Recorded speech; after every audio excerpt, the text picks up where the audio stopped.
Right, how we doing, bro? Hey, what's going on, man? Good, man. Good to have you. It's good to be here, man. I appreciate the invite. No doubt. We're just gonna give Khalid a couple minutes, see what he's doing. I just sent his over, and then we'll get into some things. Sounds good to me. Awesome, man. Awesome. Good to have somebody that I can pick their brain, get some ideas on what's going on with these different laws as things have been changing and the open carry. What the hell does that really mean? What it covers. So we'll get into it a little bit. See what we come up with. Oh, absolutely. If anything, I can tell you this much: the laws now are just they flex so much. Being here in South Carolina, which we're a pretty big red state. The laws will change dynamically through courses, so it's always good to have a refresher. How I've refreshed myself at least a good maybe every 2 months, because you'd be surprised some of the laws that just come out. Wow. Damn. Okay. Definitely. Yeah, that's what's up. Let me try and text this guy real quick. I'm gonna go ahead and mute myself. You just hang out for a minute. And our feed is still good. Let me see what's going on with this guy. Okay, cool. All right. Think I'm good. All right. Back again with another one.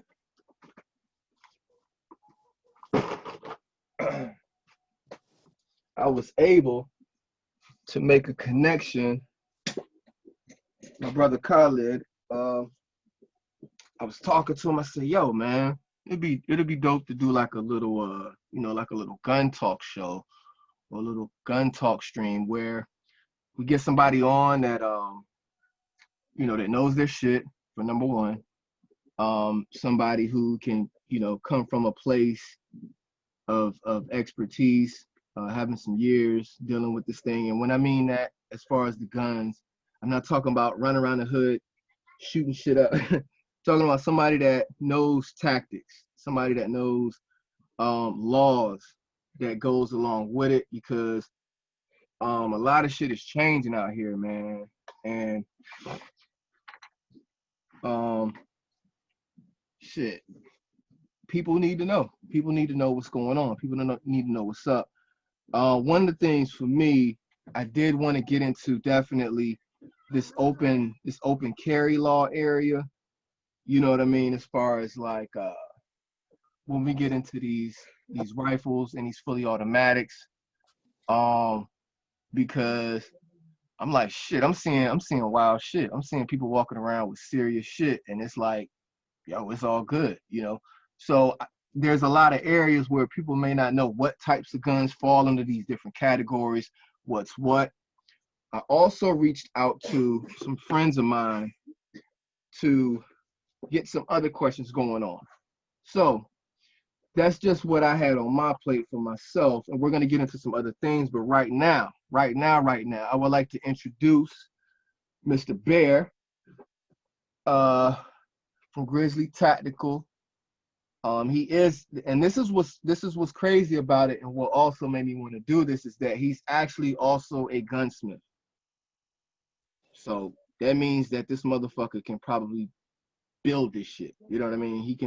He has some expertise in some different areas. So welcome on the show, Mr. Bear. We glad to have you. Glad to be here, man. Yeah, tell us a little bit about, as far as what you can.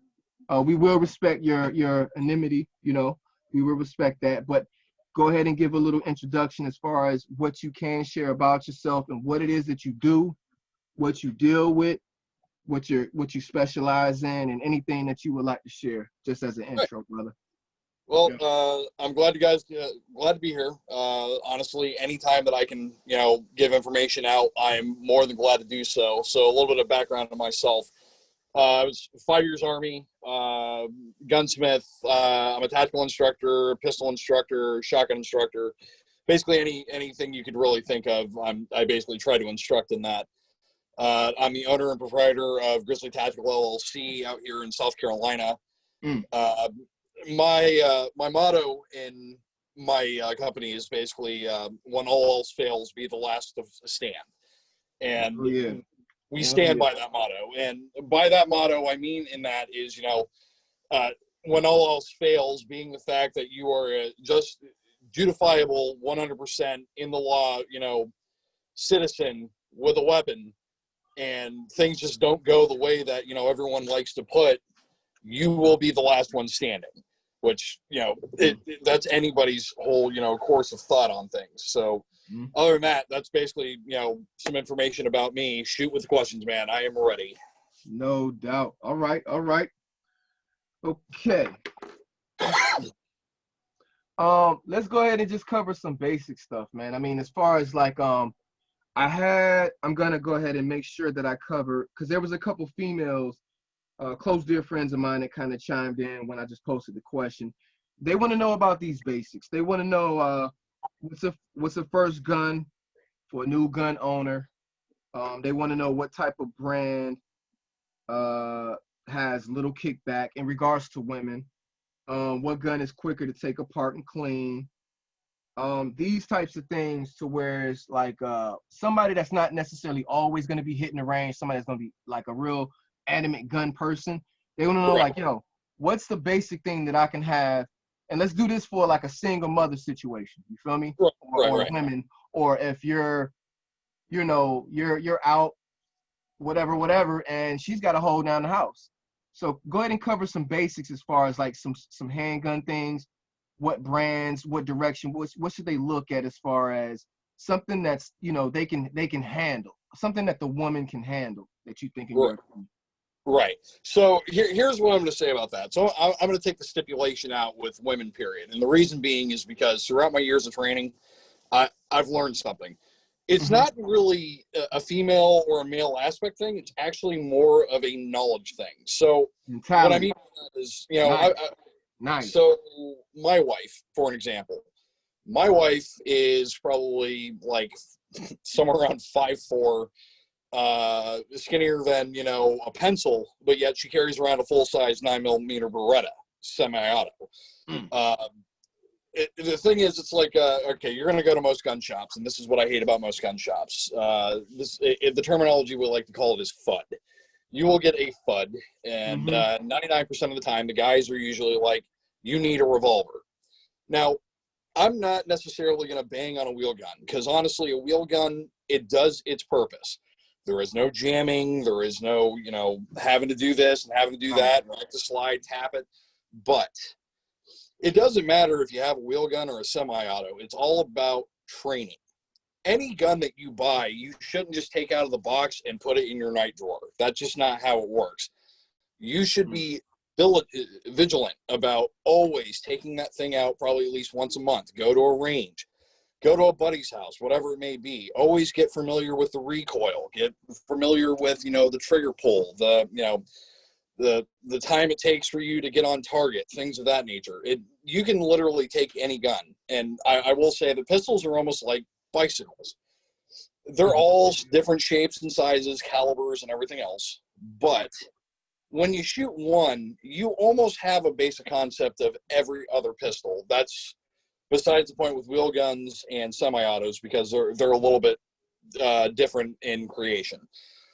Now, when it comes to female carry, the biggest thing that I am going to advocate is you never carry in your purse. Never. Because the first thing you got to think of is when people are out here, they're going to try to rob you or whatever it may be, you just gave them your gun because your gun is in your purse. It should always be on you. On As far person. as, Right. yeah, exactly. As far as like caliber and different models go and everything else, now I can make about 1,000 suggestions. I really could. But it's all about, and all right, I'm married. I know how this works, man. Right. I'm going to go take my wife out to the gun shop and I'm going to put, 60,000 different guns in her hands. She's going to say, I don't like this, it doesn't fit my hand, whatever it may be. Right. And then Right. she's the guy like, hey, I really like that, Walther PPK. Let me see that. And, it fits her, the thing is, guys, and this is a message to you because we're all fucking ignorant. We all know it. Don't force your woman to buy the gun. In other words, let her feel for the gun. It's one of those, if she's not comfortable with it, she's not going to want to train with it. She's not going to want to shoot with it. She's just going to throw it into the fucking night dresser, and then that's the end of that. If you don't like it, you don't like it. You're not going to, right. Gotcha. Yeah. But what I can suggest for, in the, beginning stages, never get a 22. You're going to get a lot of guys out there that say, 22 doesn't have any kickback. You can hurt somebody with a 22. Yeah, absolutely, you can.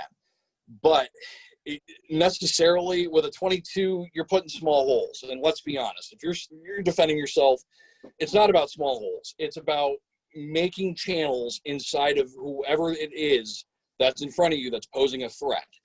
I am normally on the 9mm side. I'm not a huge 380 fan. 380 to me is just basically a weak 9mm. Yeah, you have a lot of carry preference with it, but honestly, the 9mm, matter of fact, I'll even kind of touch base on this one. So 9mm and 45. And I know I'm going to piss a lot of people off. The old conversation. Yep. Go ahead. Yeah, definitely. Go into it. Yeah, I'm definitely going to piss a lot of people off with this, but let's go. Let's go. And the reason I'm a 9mm guy is, okay, I was tried and true with a 1911 45. Carried it for God knows how long. But 45 is a great round, don't get me wrong. But 9mm has come so long of a way that it is ballistically true to a 45 now. So the way I see it is, okay, I can have 7 rounds of 45, or I could have 18 rounds of 9mm. Capacity is key. It really is. Now, am I going to necessarily say that I see all these guys with the donkey dicks hanging out of their guns is a good thing? No, abso-fucking-lutely not, because you are putting yourself up to failure with those.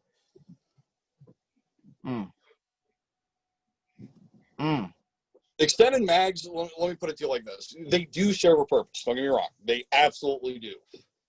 But here's the thing. When you're spraying, praying, whatever it may be, and you're sitting there trying to ramp at a target, and you got 32 rounds, those 32 rounds aren't going to mean shit unless you are justifiably putting in.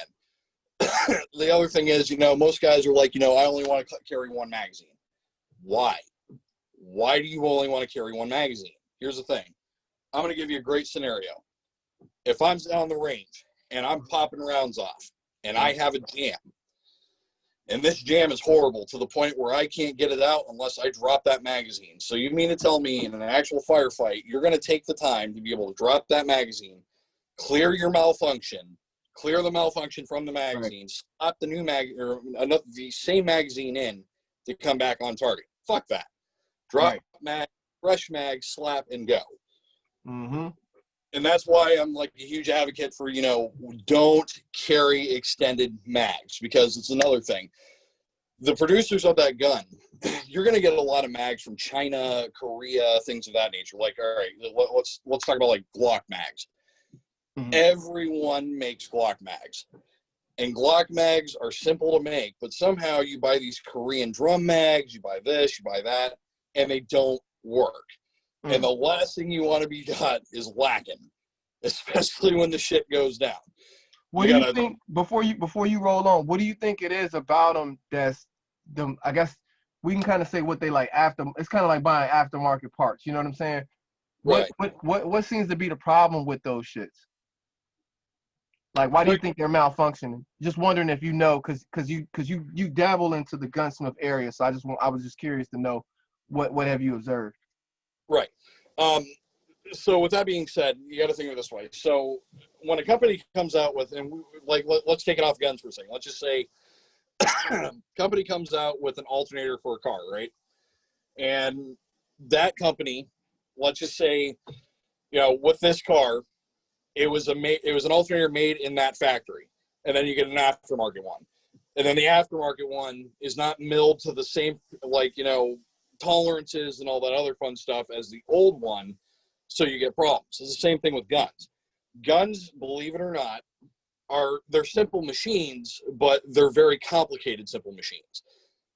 Tolerances are a huge thing. So not to get too confusing, we'll use like a weird metric on this. Like, let's just say my mag well being on the bottom of the gun where the magazines go is 2.62. and this aftermarket magazine is 2.02. So because of that very minute, and it seems minute, gap in between my, mag well, my gun is my mag is shaking in my gun, which means it's not going to feed right. Gotcha. That's the whole thing. It's always, try to buy factory. Aftermarket, not all aftermarket is the same. Don't buy wish parts. Everyone out there, if there is one thing I'm going to tell you right now, as a gunsmith, as a gun owner, as just an everyday person, the guys that come out to the range with wish parts, wow, you just look at them are you serious? They're literally doing. Are you serious?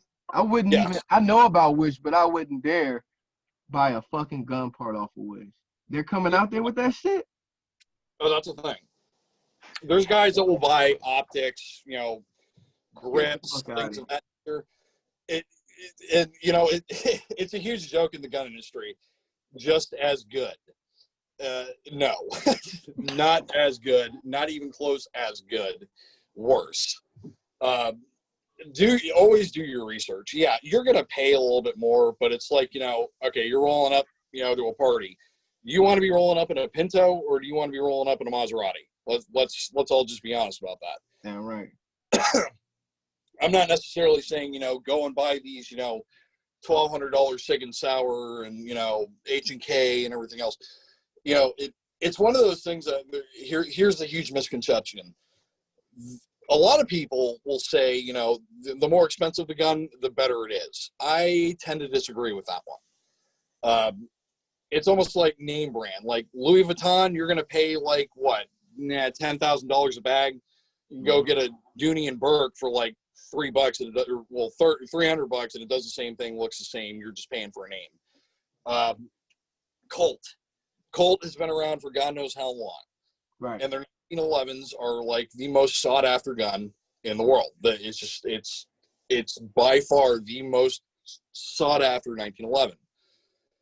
Funny thing is, there's a place called Rock Island Arms, and I'm sure you guys have probably seen them before or heard about them. Rock Island Armory. Rock Island Armory, surprisingly enough, bought Colt distribution in the Philippines in the 90s. So you could pay $500 for a 1911. That's literally a Colt, made the same way as a Colt with the same tolerances, just doesn't have the Colt stamping. Or you could go drop $2,300 on a gun that does the same thing. It's all about, like, don't be bougie, bro. It's like, Right. It doesn't have to be like that. It's a tool in a toolbox. You know what exactly. I mean? Damn. Okay. All right. So before we get into the big toys, the big guns, let's go into children and firearms. Absolutely. What's a good age? Okay. So with that being said, as far as training, because you're also an instructor as well, so go ahead and do your thing. Right.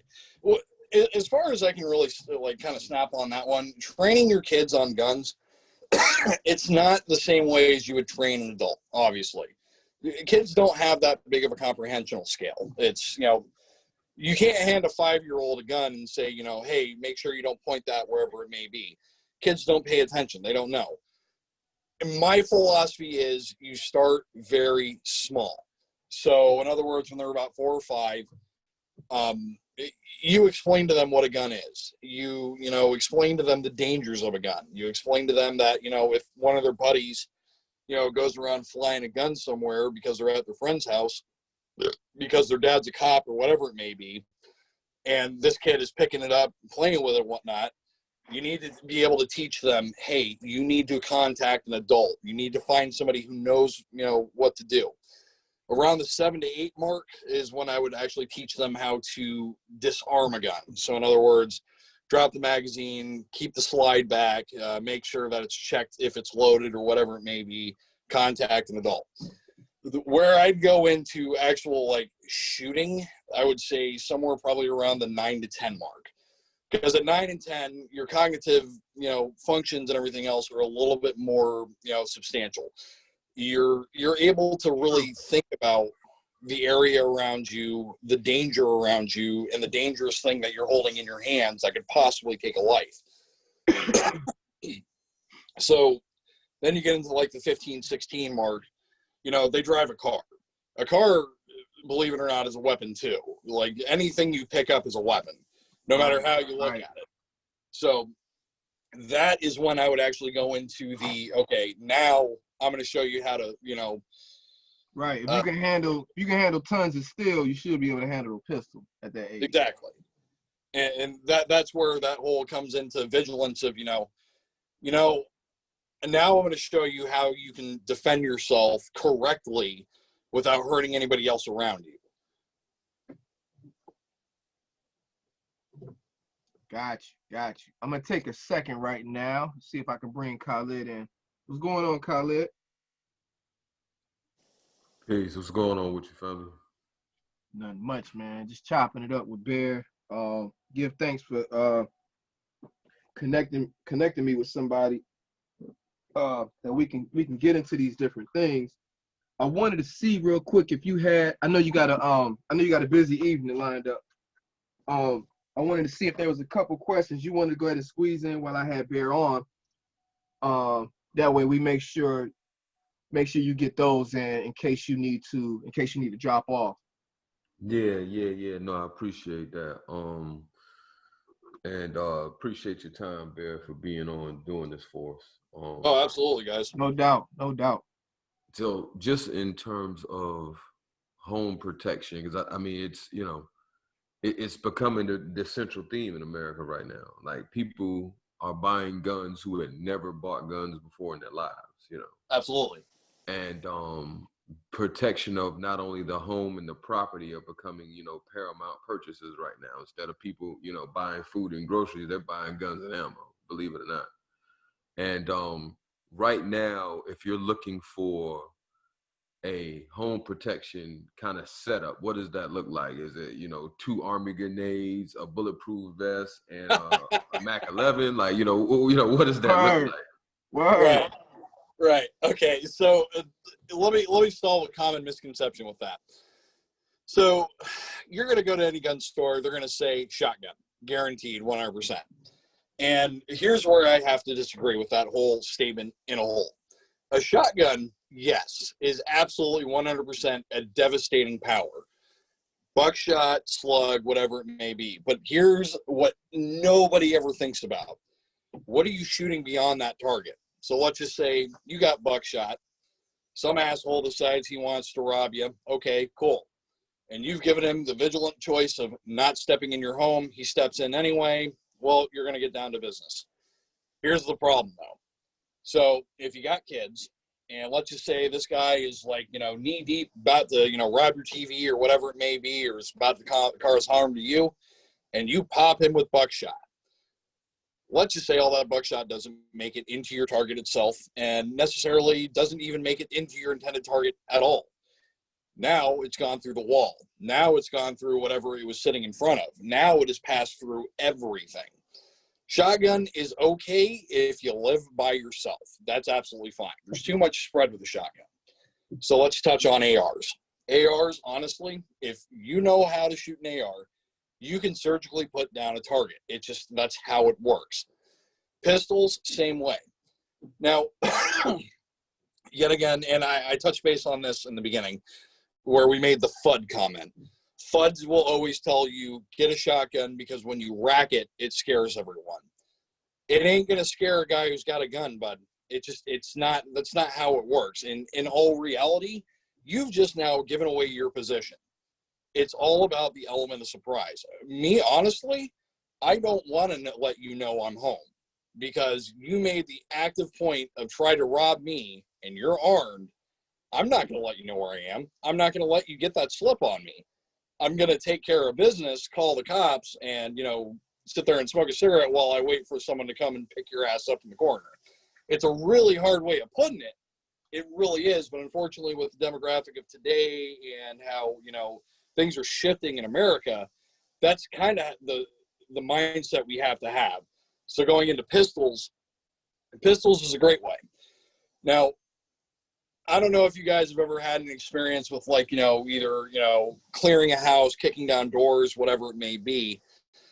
But when you have a lunk of metal sitting in front of you and you have to clear a corner or you have to go around something or whatever it may be, this long ass barrel that's sitting in front of you, you can't really clear much.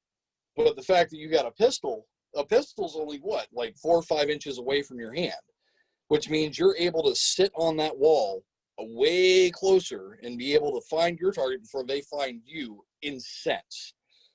So ixnay shotguns unless you live on your own.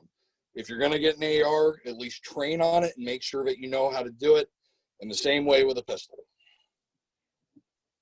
Gotcha. So home protection, ARs, and pistols are going to be the primary choice over shotguns and pistols. Got it. Absolutely. Appreciate. What about that?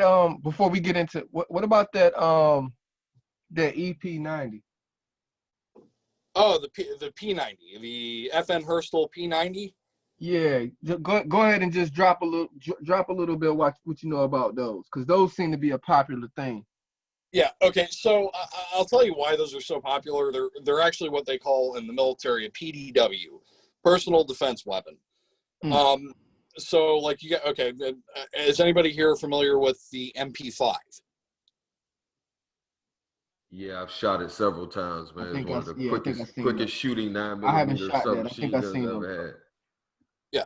So the MP5 is basically the same thing. It's a PDW.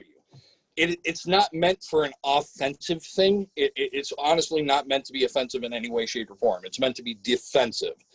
So the P90, when they originally came out with that, was back in, I want to say it was 91 or 92. And it went under the Army contracts because they were trying to replace the MP5 with something that had a little bit more oomph. The 5.7 round itself is, and I hate saying it, it's like, okay, I'm sure you guys remember the 5.7 pistol, right? Like everyone's buying that 5.7 pistol from FN. That's literally the same caliber that a P90 takes. And the reason they did that is because they were outfitting most of their special forces guys with, you know, these guns, because if they all take the same ammo, then there is no discrepancy between ammo. And you're in a firefight, you're out of ammo, a guy can just literally throw you his P90 mag to fill your FN 5.7.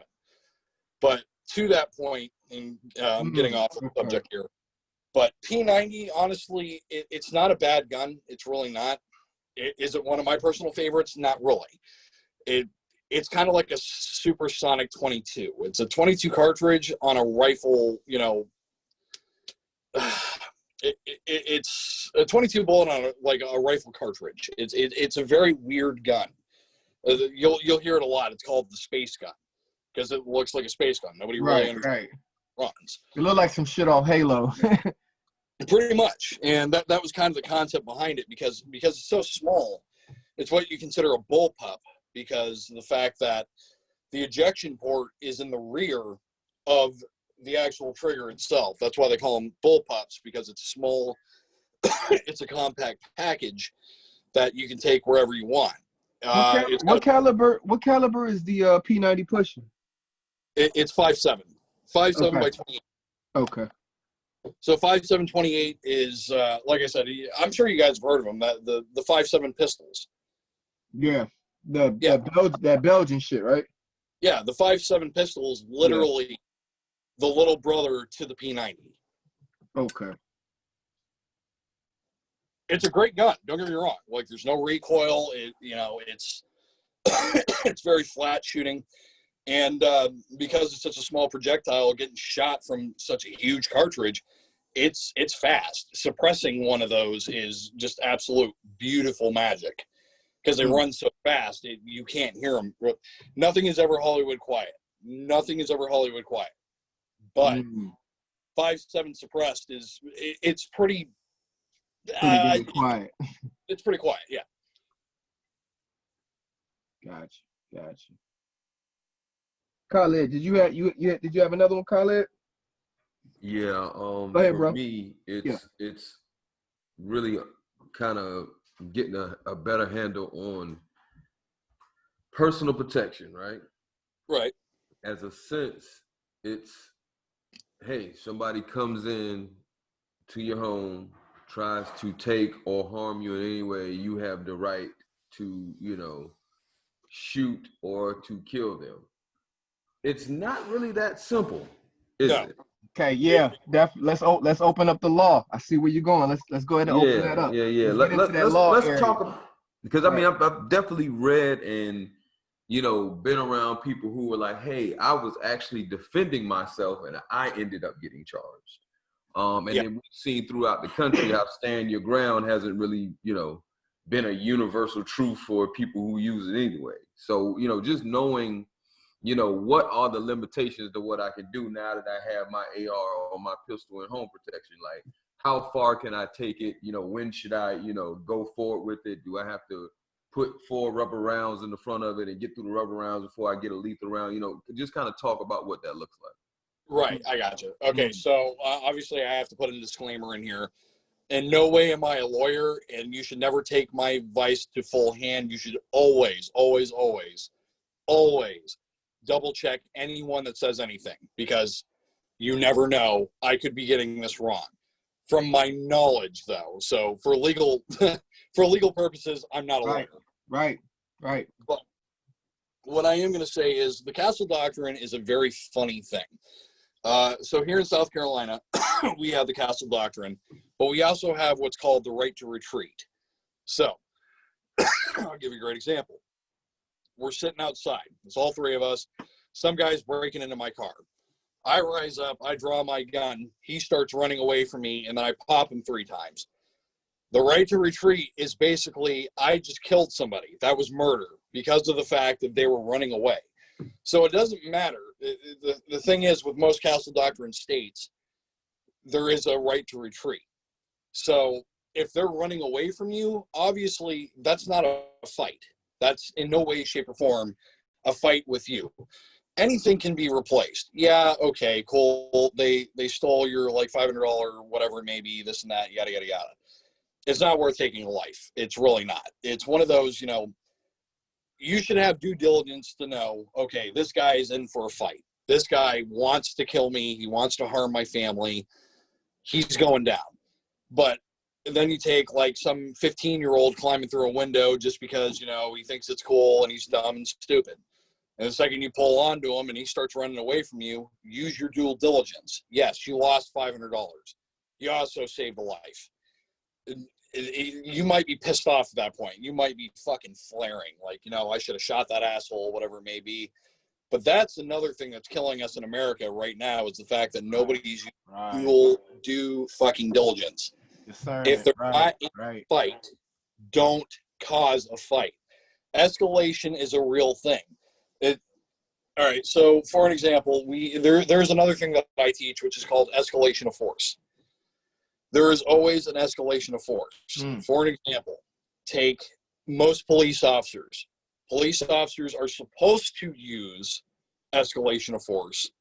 Some of them do, some of them do not. I won't touch that one because that's a touchy subject, but I'll take it back onto me. So with that being said, most of the time when you're using your due diligence and escalation of force is simple as this.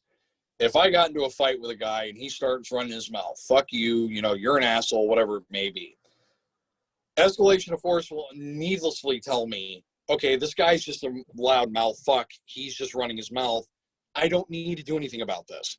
It's a poor set of legs that'll stand there and let you either get your ass kicked or for someone to just sit there and run their mouth. Now it's become a problem because he's got a pool stick in his hand. Okay, so use your due diligence. Is he got the pool stick in his hand because he's afraid of you? Or does he have the pool stick in his hand because he wants to cause harm to you? It's a good question, brother. And that's all the thing. Like, you have to read people. Humans in themselves, and I don't even need to tell you guys this because you guys understand this. You guys study this. Humans in all reality are all afraid because we fear what we don't understand. And that's why you'll take so many volatile situations that could have, you know, somebody could have walked away from and somebody ended up dead because you let that fear overtake and you don't think. You go into caveman mode. Every human being has it. Fight or flight, Bear. Fight or flight. Exactly. And that's the thing. You don't need to go into any kind of situation with a fight or flight. You need to use due diligence. If the guy's got a pool stick in his hand and he's shaking, obviously that tells me right there he's afraid of me. So I'll make my point and I'll walk away. If he's looking me dead in the eye, looking like he's about to smack me with that shit, I'm still not going to draw until it is a 100% definite avenue to where I can see clearly you mean me ill harm. That weapon should never leave your side. You don't want to advertise the fact that you have a gun. You never want to advertise that. Nice. If anything, Nice. And the thing is, like, okay, most of these guys, and everyone's guilty of it, you know, you'll go buy a new gun and then all of a sudden you're like, yo, dude, you know, you'll throw up your shirt, you'll sit there and show it to them and this and that, and you're sitting in public. Here's my thing. I'm silent. I don't like people knowing that I'm armed. And there's a reason for that.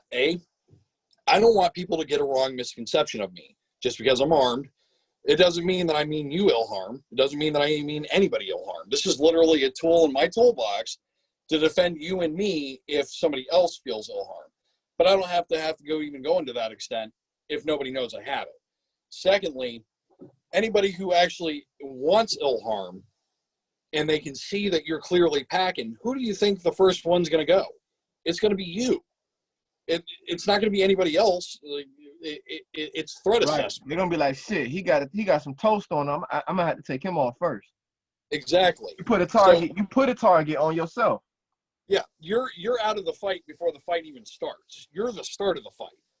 Right. And that's a huge problem. So, you know, the third thing about it is because you have now pretty much announced that you have a gun. All right, going back into that touchy subject.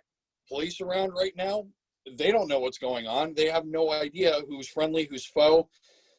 And it's kind of that whole thing of like, okay, let me walk into a gas station while my gun's printing inside. And this undercover cop or this cop off duty thinks that I'm about to rob the place, draws on me because he has no idea what the hell's going on. And then I end up getting shot because he wasn't using due diligence. And I went to, like, you know, go grab my ID to show him that I'm a CWP holder. And now I'm dead. That's the whole thing. Always be silent in your step. There's a famous saying by Winston Churchill. Walk tall, but always carry a big stick.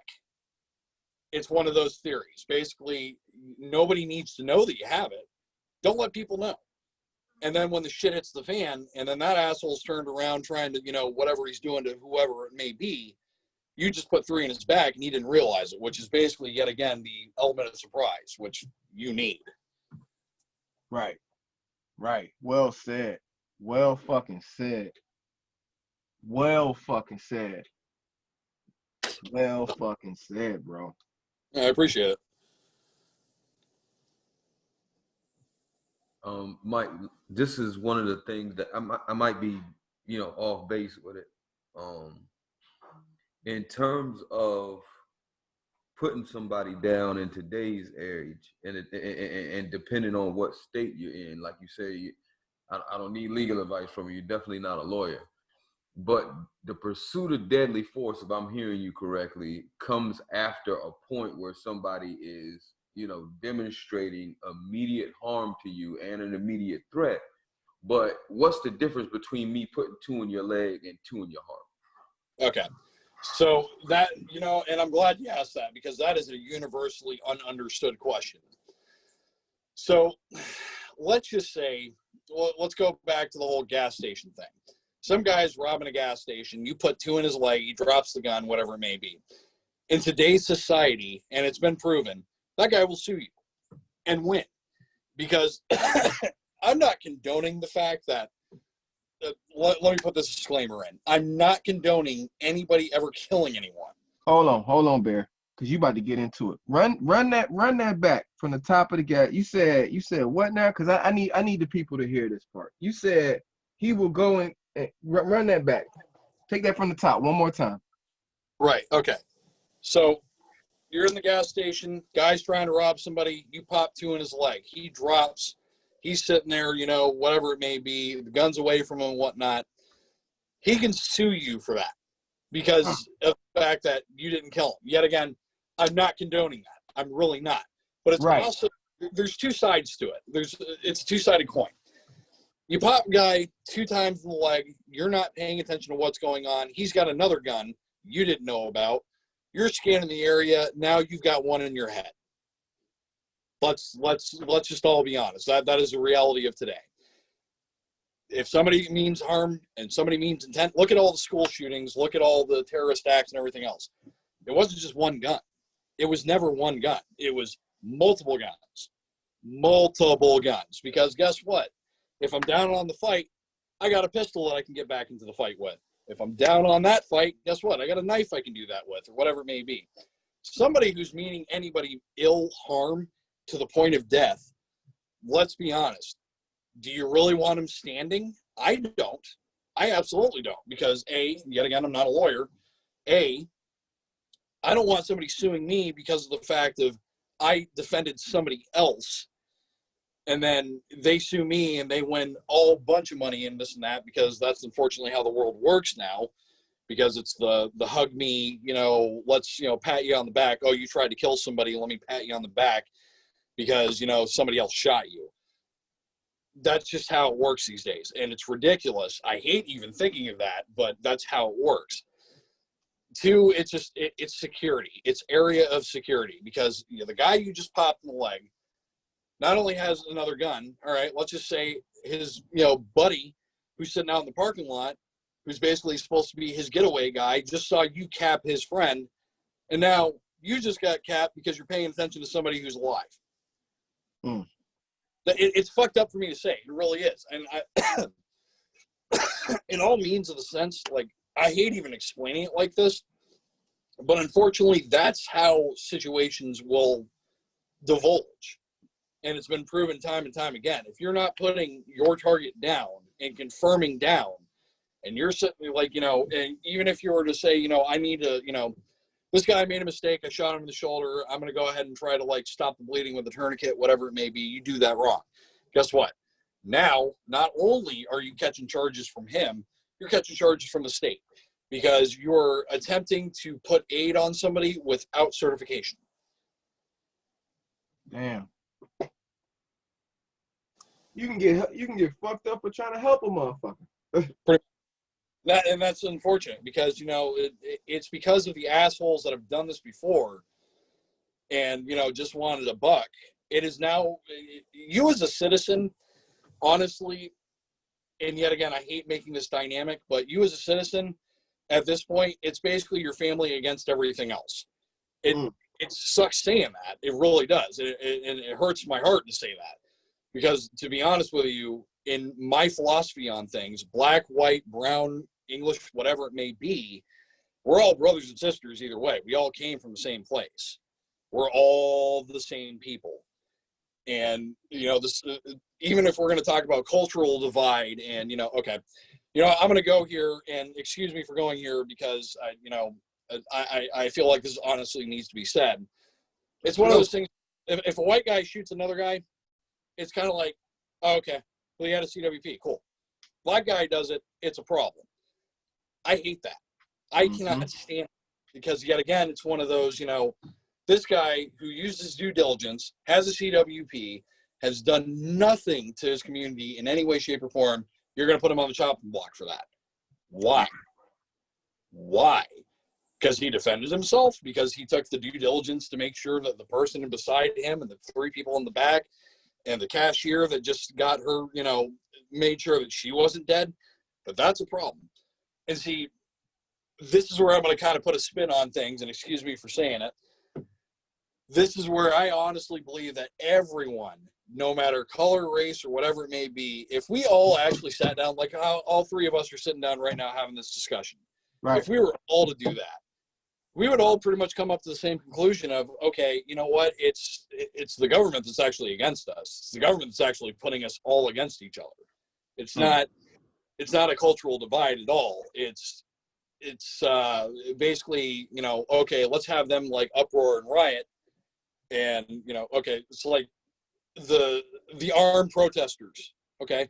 I 100% agree with that. I believe as an American citizen, your Second Amendment right is period, end of sentence.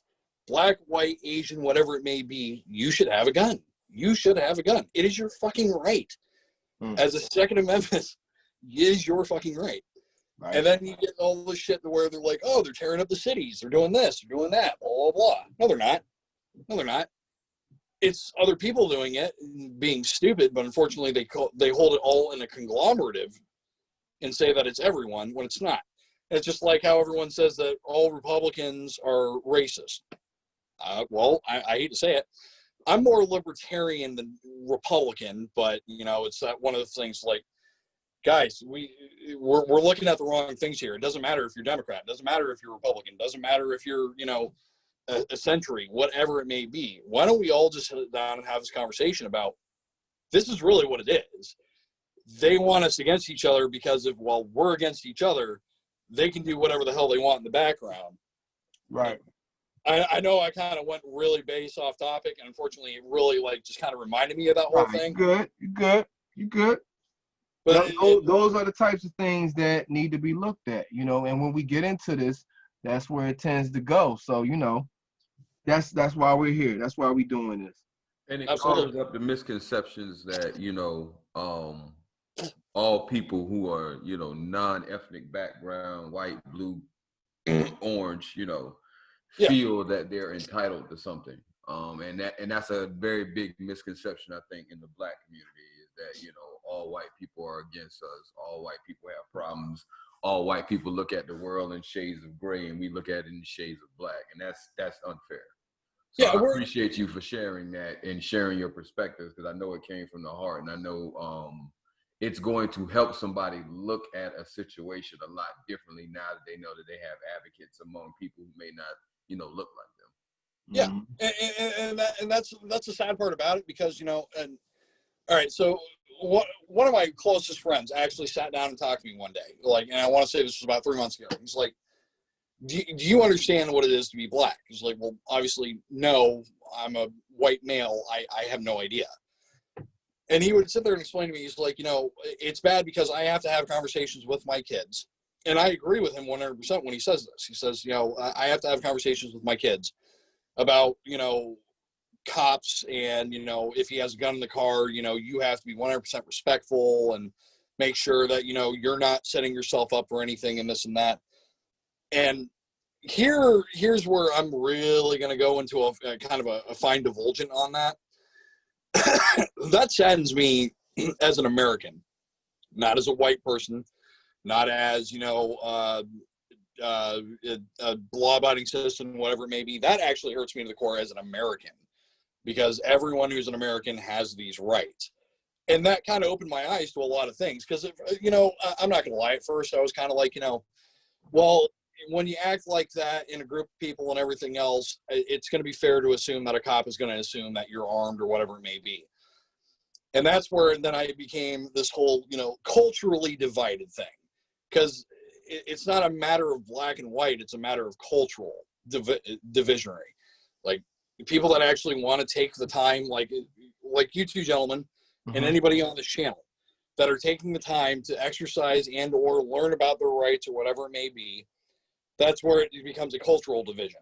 There's going to be about like 60 white guys that listen to this. There's going to be about 60 black guys that listen to this. We shouldn't look at it that way. There's going to be 120, you know, people that we've spread this message to, and they fully understand, you know, the reclamation of the message and why this message needs to be preached, especially in times of this, you know, hypocrisy. You know, it's like the whole Black Lives Matter versus All Lives Matter. Okay. And John has heard me say this like about 1,000 times. And I think you caught me one time, you started laughing. I am on that no lives matter. And what I mean by that, I'm not discrediting black lives. I'm not discrediting white lives. I'm not discrediting any lives. I'm discrediting the fact that in all said duty and sense, when it comes to the higher powers, none of us matter. Nobody matters at this point. If we were all to collectively join together to be the force that they are scared of, because they're scared, they're absolutely afraid that if we wake up and we conform and we hug one another and say, you know what, you are my brother, thick and thin, we all have the same blood. That's what they're afraid of. That's what we need to be doing. That's exactly what we need to be doing. But instead, we're letting everyone else in higher power make it not so.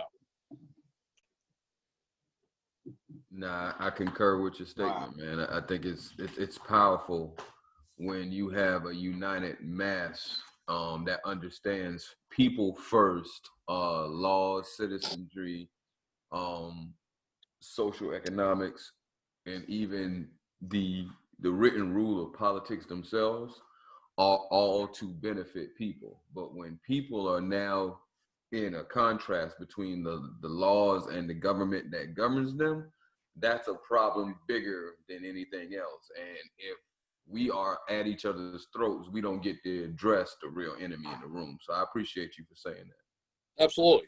And that's the thing. And I'm glad that you guys are giving me a platform to be able to say that. And yet again, not as a white guy, not as, whatever it may be, but as a true 100% red-blooded American. Yeah, I'm Italian Irish, but I was born in America. And that's the whole thing. It's like, it makes my heart feel great to be able to, point out the injustices that we have. And it's, yet again, not a race thing. It never was. It's more just a stupidity thing at this point. Definitely. All right. Now let's see. I got a close friend of mine. One of my, I don't know, Khalid. You might remember. Yeah, Khalid, you remember Ish. You remember Ish Mari. Ish, he's a welder, so he deals with metal. And I went ahead and hit him up, and I was like, man, what kind of questions that you got from your perspective? And he said something. Let me see. Let me pull his question up. He said, and this might go into your gunsmith area. Gotcha. He says, what makes the difference between a semi and a full automatic in a gun structure? And is it possible to suppress a fully automatic shotgun? Also, what is keeping such shotguns from throwing a person all about while firing? And he said he think that's all he has. So he wants to get into some of the structure on that. So right. Again, I'll hit it one more time. It says, what makes the difference between a semi and fully automatic in a gun structure? And is it possible to suppress a fully automatic shotgun? Gotcha. Okay. So yet again, I'm going to put in the disclaimer. Or I guess he could mean, rifle or what, you know what I mean? I guess he could mean rifle. Yeah, no, I got you. So for legal reasons, I'm going to go ahead and put this disclaimer in. This is for educational purposes only. I do not suggest anybody to do this. Please follow the laws. Please contact the ATF if you're planning on doing anything of this nature. So with that being said. No doubt. So the difference between a fully automatic and a semi-automatic in the ATF's definition in the standard book is when you pull the trigger once, one round should fire, being semi-auto. With full auto being the fact that it's one trigger pull is you can completely deplete the magazine. So with that being said, the only difference is, honestly, it's a sear. Sears are basically just something that disconnects that trigger. So this way, instead of it, when it comes back, it doesn't hold on to the hook. It just keeps going until you let go of the trigger. Then it holds the hook. Also, with that being said, with a shotgun, suppressed shotguns, they're out there. I had one. I actually had a Salvo 12 Silencer. I think it was a Salvo 12. I can't remember off the top of my head. It's a certain suppressor for 12 gauge. And I had that on a Remington 870 short barreled. Mm-hmm. And by far it was the funnest damn shotgun in the world. I was sitting there shooting like skeet clay with it. It was great. A full auto shotgun, let me go ahead and touch base on this one. Honestly, I don't believe in a full auto shotgun. I'm going to tell you why. That is a lot of fucking lead going down range. A lot. If you're putting buckshot in that, so let's do math here. So you have, 8 rounds of triple-aught buck. Triple-aught buck, that's what, maybe about 7 to 8 pellets. Right. So each time you pull that trigger, you're throwing 8 pellets down a range. You're literally massacring whatever it is in front of you. You dumping. Yeah. You're literally just going for gold at that point. There's not even a post there. It used to be. So with that being said, auto, like, a matter of fact, I think me and you touched base on this through text message when we were talking about auto and the differences between and tactics. Mm-hmm. Auto really isn't that big of a thing anymore, and I'll tell you why. Ammo conservability it's a huge thing. So what I mean by that is, I can take an AR that's full auto, and I've got 3 or 4 targets, right? So I'm spraying, I'm sitting there, and I'm trying to put controlled groups on it, but it's an auto trigger. So of course, I'm going to go boot, boot. And the problem is I'm not controlling it. I'm not controlling it at all. Versus semi-auto, it's all about training. I can take my AR right now, I can go out in my backyard, and I can make it sound like a full auto. It's not, but I can make it sound like one. But the huge difference is each pull of that trigger. You have control, the control factor. I see you. Exactly. That's why auto isn't really a thing. Like you're spraying and praying. That's more like, Afghani tactics or, Iraqi tactics. They literally will take their AKs and, in a form to where they look like they're doing a T with themselves and just sit there and spray and pray, hold it sideways.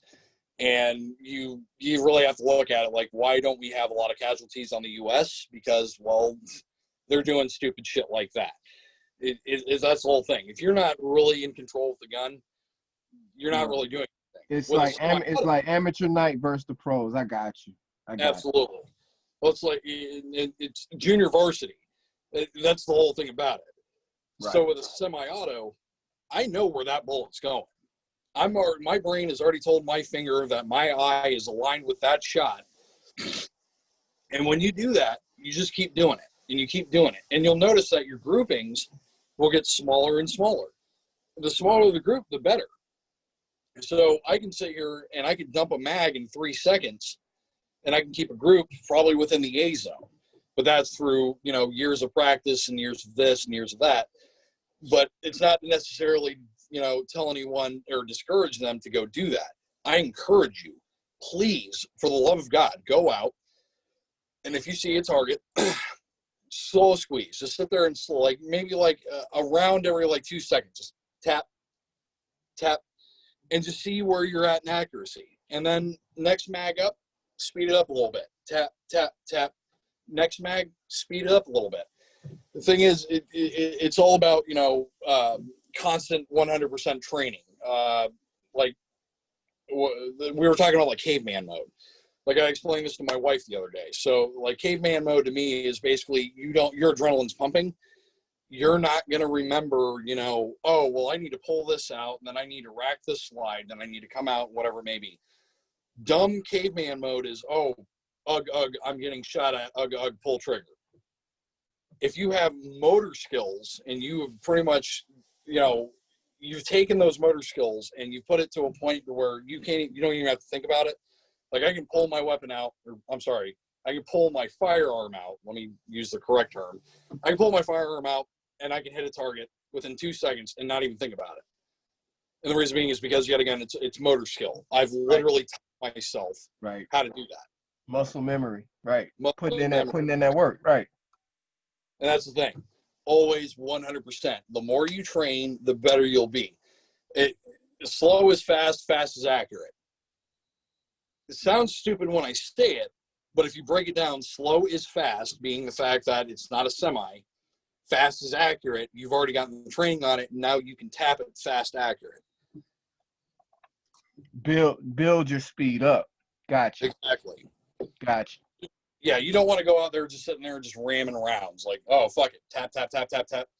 Because we've seen it. You get the amateur guy out there who wants to, show how big his dick is. So he comes out there with a 50 cal, fucking Desert Eagle. And, he's sitting there holding it sideways and doing the, whatever it may be, trying to hit the target. Blast off 7 rounds, doesn't even hit the target, but it looked cool as fuck. Ain't about cool. Look fly. Yeah. Look fly as hell. Like, you can look cool all you want while I turn you into fucking Swiss cheese because you couldn't properly take the target. Word. All right. I'm gonna circle back around. We touched on that castle law, and I went ahead and pulled something up. It says states with limited castle law or case law, judicial opinions that interpret laws, giving citizens the right to protect their homes using force. That includes California, Maryland, in parentheses case law. Well, the rest of these have case law. Okay, California, Maryland, New Mexico, Oregon, Vermont, and you said North Carolina is in there. Yeah. So Okay. here's where this gets kind of, well, okay. What they're saying is it's the opposite. So in other words, California is the, It's the Wild Wild West. No, California is garbage. The opposite. I'm going to tell you why. Okay. For example, my wife is from California. They're extremely anti to pro amendment. Like they hate the Second Amendment. They're basically communists, and I'm going to say that as lightly as possible. But they tax everything. Houses out there, if I remember correctly, last time I talked to my wife, they're like $6,000 a month for rent. Like looking at that, I'm like, what the fuck? Right. California in itself, the reason they don't want the castle doctrine is because they don't want guns. Actually, surprisingly enough, California, they have it to where, remember when we were talking about the guy who can sue you because you shot him in the leg 2 times? That's predominantly from California. Okay.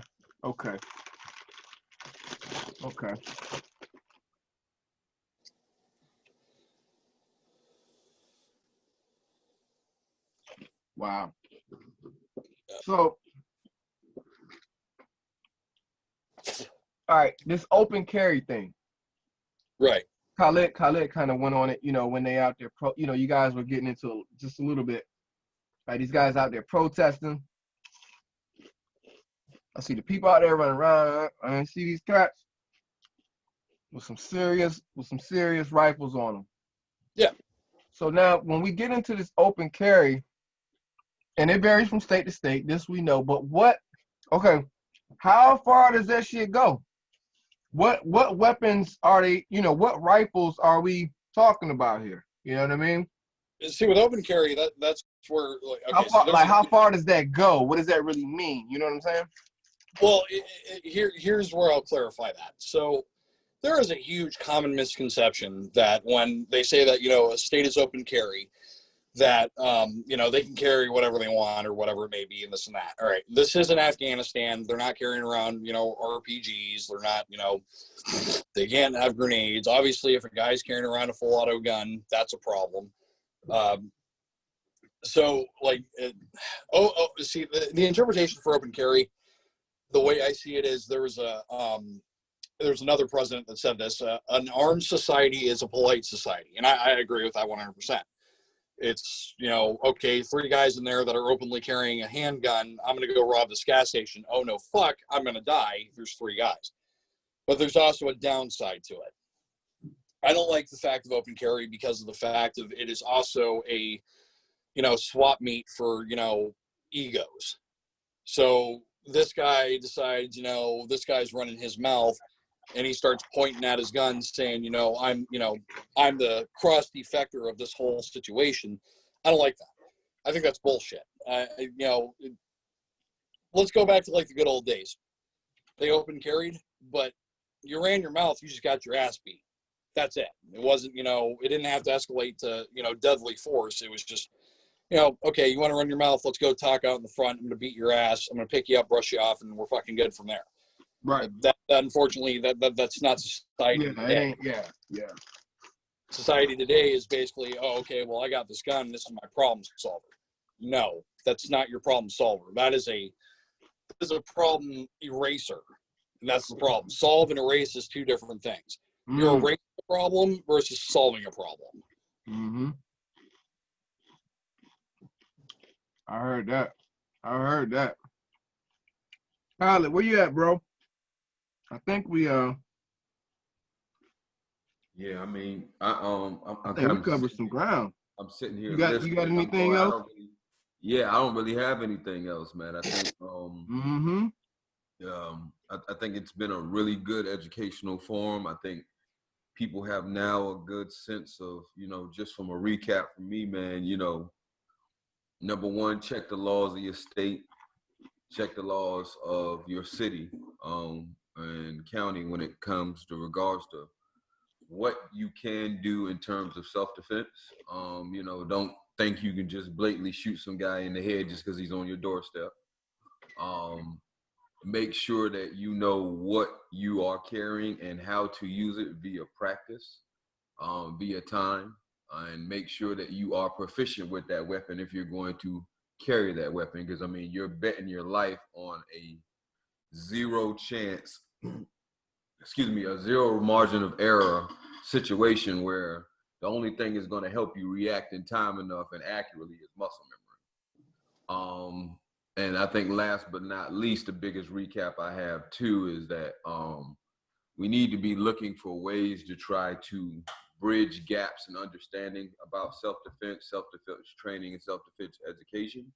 Because I think today I heard some things I was like, I've never heard that before, man. I really wish that, more people had access to this information just to kind of help them clear up their misconceptions. And that's why I love what I do, because it's, I feel that if even one person was to listen to this and, heard this message and used it to where they ended a conflict with no violence and was able to walk away and saved another person's life, I feel like I've done my job. I feel like, I've actively done what I am setting out to do, which is make sure that, it's not the Wild West out there, guys. We're all human beings. We're all fucking stupid. We all are bossy, big nutted and everything else. But when it comes down to the end of the day, do we really want to do this kind of shit? We don't. It's one of those things. One thing I would ask you to touch on, just real quickly before we break, is escalation piece. In a defense case, if I'm now being charged with murder for defending my own home, just scenario, how important is now escalation? Because now it's an argument, right? It's who escalated first. Did I, overreact, or did I, think that the person was going to do something there they didn't actually do? And how does that now affect me? I guess that's kind of the last question that I had on my mind, because if somebody is intruding in your home, or you perceive them as intruding into your home, which way does the law kind of err on that? Because I remember being in Charlotte, and oh man, I can't remember his last name. Jonathan, I think it's Farrell, who was running up to a woman's house, hands in the air, and asking for help. He had just been in a car accident. Right. And the woman had no idea what was going on, called the police, said somebody's trying to break into her house, and the police officer actually shot her. Yeah, and see that's yet again another misconception. It's all right, so I'll actually cover about 3 things on this one. So, flight of travel in your own home and just anywhere random. So, flight of travel, in other words, like car, your buddy's car or whatever it may be. Like I have a buddy that, I ride with all the time. And, the biggest thing is the cops are honestly going to assume whatever they're going to assume. It's anyone. Not all cops are the same. They're all basically, they're different, thought factors in between. They are individuals. Correct. And individuals have an individual way of thinking. It's natural. So if you're ever getting pulled over, what I'm going to advise highly is do not reach for anything inside of the car, because it's not going to matter if you have the license or registration and your CWP in your hands anyway. When he comes up, he's going to ask you for that. What I'm going to say is, and I've seen this video and it angers me so fucking much. If there's a guy out there that's listening to this and you've ever heard of Voda Tactical, do not listen to him. He's the biggest fucking moron in the world. Anyway, had to touch base on that. No doubt. The biggest thing is basically you take both your hands when you roll down your window, you put them both onto the door of the car. And when he comes up, it's like, morning, officer. I'm a CWP holder, or in case of open carry states, morning, officer. I have a weapon in the car. How would you like me to proceed? And 99% of the time, the cops are going to be like, okay, this guy is obviously lawful. He doesn't want to hurt me. He's clearly showing me he doesn't want to hurt me. He's probably going to be like, okay, where is the gun? And you can say, wherever it's at. Okay, do me a favor. Just don't reach for that. Can you give me your license or registration?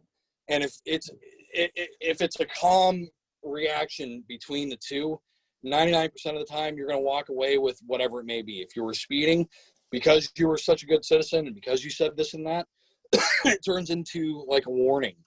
These guys don't want to come out here to like fuck with you. It's unfortunate that, you know, you've got the bad eggs that do it. But there's a lot of individuals out there that just, you know, like I'll give an example. This guy literally just came from a call that, you know, a 3-year-old kid just got, you know, murdered. And now he's pulling you over. That's on his mind. That's honestly what's like, nobody puts that into effect. Like, what are the things they're dealing with before they're pulling you over? Now, I'm not saying it's an excuse. It's not. They should be able to, you know, do their duty without, you know, putting that into effect. But anyway, so now we're going to go into home. Here's the thing with that. If they are inside your house and they have identified themselves as somebody else, then obviously you now have the due diligence to know either A, they're going to try to harm you, or B, they're just stupid asses that are sitting in your home. We covered that one. But with that being said, we'll go to the example that you were using. The cop shot him, and I cannot remember if this is true or not, but the problem was that she said that somebody was robbing the house. And it was late at night. Put me a little bit more background. Was it late at night, or was it? That's exactly what it was. Exactly what it was. Okay. It was late at night. Cop can't see anything. And here's the thing. Why do you think 99% of the time cops say, please put your hands up? It's because it is clearly showing to them, and it's clearly showing to anyone, my hands are completely 100% visible. You cannot see that I am carrying anything, or there's anything in my hands, or whatever it may be. What it was, and it was a very unfortunate thing, and I'm going to give blame on both sides of parties on this. He had a cell phone in his hand, if I remember correctly, but it's late at night. So this cop has just been told somebody's robbing my house. It's a 92-year-old woman, black or white, whatever it may be. Somebody's robbing my house. And he sees somebody on a cell phone in their hand, and he goes to raise it up to say, hey, don't shoot. And the cop shoots. That's a bad shoot on both him and the cop. The cop should have had the due diligence to understand that, you know, if it was getting raised up, but you don't really have that much time. That's where the humanity comes into this. How does somebody understand that, you know, somebody's got something in their hands and they raise up? Your immediate thought is they have a gun in their hands. There's something wrong here. And I'm going to engage that target. That's really where this basis really turns into like a huge debate. Because you have to take the cop side on the fact of, you know, dude, you work a fucking dangerous job. Shit will happen. But you also have to take it in the other thing of like, you know, dude, you should have used your due diligence to understand that wasn't a gun in your hand. But yet again, how do you make that argument? If it was a gun in his hand, he probably wouldn't be here today.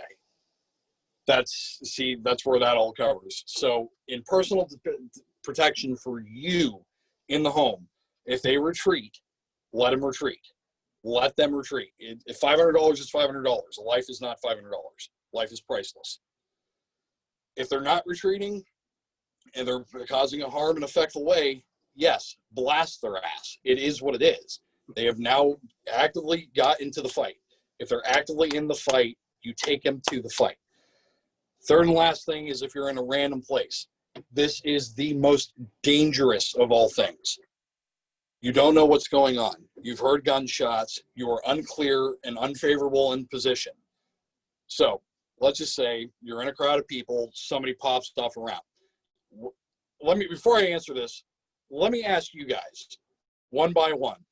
In this scenario, if you were standing in a crowd of people, you heard a gunshot. It's clearly a gunshot. People start running around. What is the first thing you're going to do? You're going to get low, and you're going to put your hand on your hip for your weapon. And then you're going to look around. Okay. So I'm going to agree and disagree on that. Okay. What I would have done, because remember when we covered that whole thing, if it's a poor feet, a set of feet, they'll let you stand there and get your ass kicked. You want to, the thing is, you don't want to be Rambo. You don't want to be the hero. If you can get out of there and you can safely put your family out of that situation, do so. There is no point in you losing your life or losing anybody else's life because somebody shot somebody else. And it could have been, let's go deeper into the psychology of things.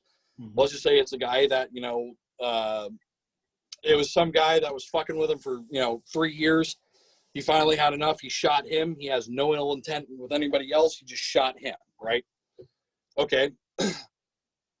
So you've engaged that guy and the 3 other people that were sitting behind him because, yet again, this is a crowd. You don't know how people are going to react. You don't know if they're going to run up. They're not paying attention to you holding the gun. They're not paying attention to him holding the gun. They're running for cover. So you go and pop that guy. You just pop somebody else. And now you're going to jail for murder. See what I'm saying?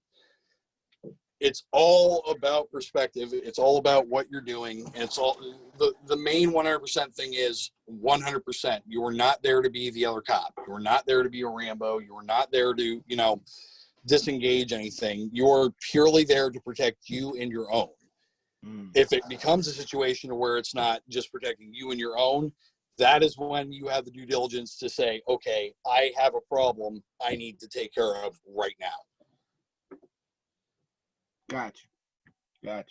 Go ahead, Khalid. No, I really appreciate the clear up on that one.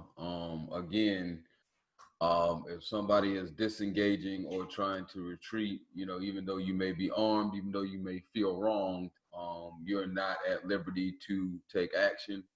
If somebody is clearly engaging or clearly, coming forward or taking so-called the fight to you, you are clear to engage. And, last but not least, if you have the opportunity to, get out of a bad situation, get out of the bad situation. So Exactly. I think that's very sound advice, and I really appreciate your time, man. For me, I think I'm clear. I thank you for your time, and I really appreciate you, dropping the No doubt. Well, look, man, fellas, we can close this one out, man. This is going to be another one in the books. Bear, we'll probably bring you back, man. We'll let some time, we'll see what else we can get into as far as because we making touch on like modifications of weapons and things of that nature. Absolutely. When we link back up with you, but I think today was a good intro into a lot of things that people may not have understood, and I really appreciate you elaborating on the humanity aspect of it, the psychology that goes down when these hammers are in your hands and when the heat of the moment comes down.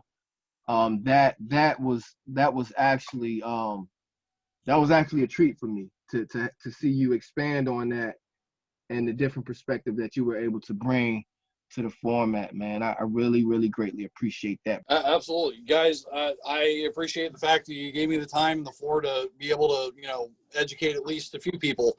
And, I would be more than happy if any viewers out there or listeners out there, have any questions, comments, or concerns or anything like that, please feel free to shoot them to them because, I'm more than happy to answer anybody's question. Awesome. Well, fellas, we're going to go ahead and close it out. Once again, it's been another HG study. And I hope everybody enjoyed and appreciated. And we'll catch you guys on the next one, all right? Peace. 1.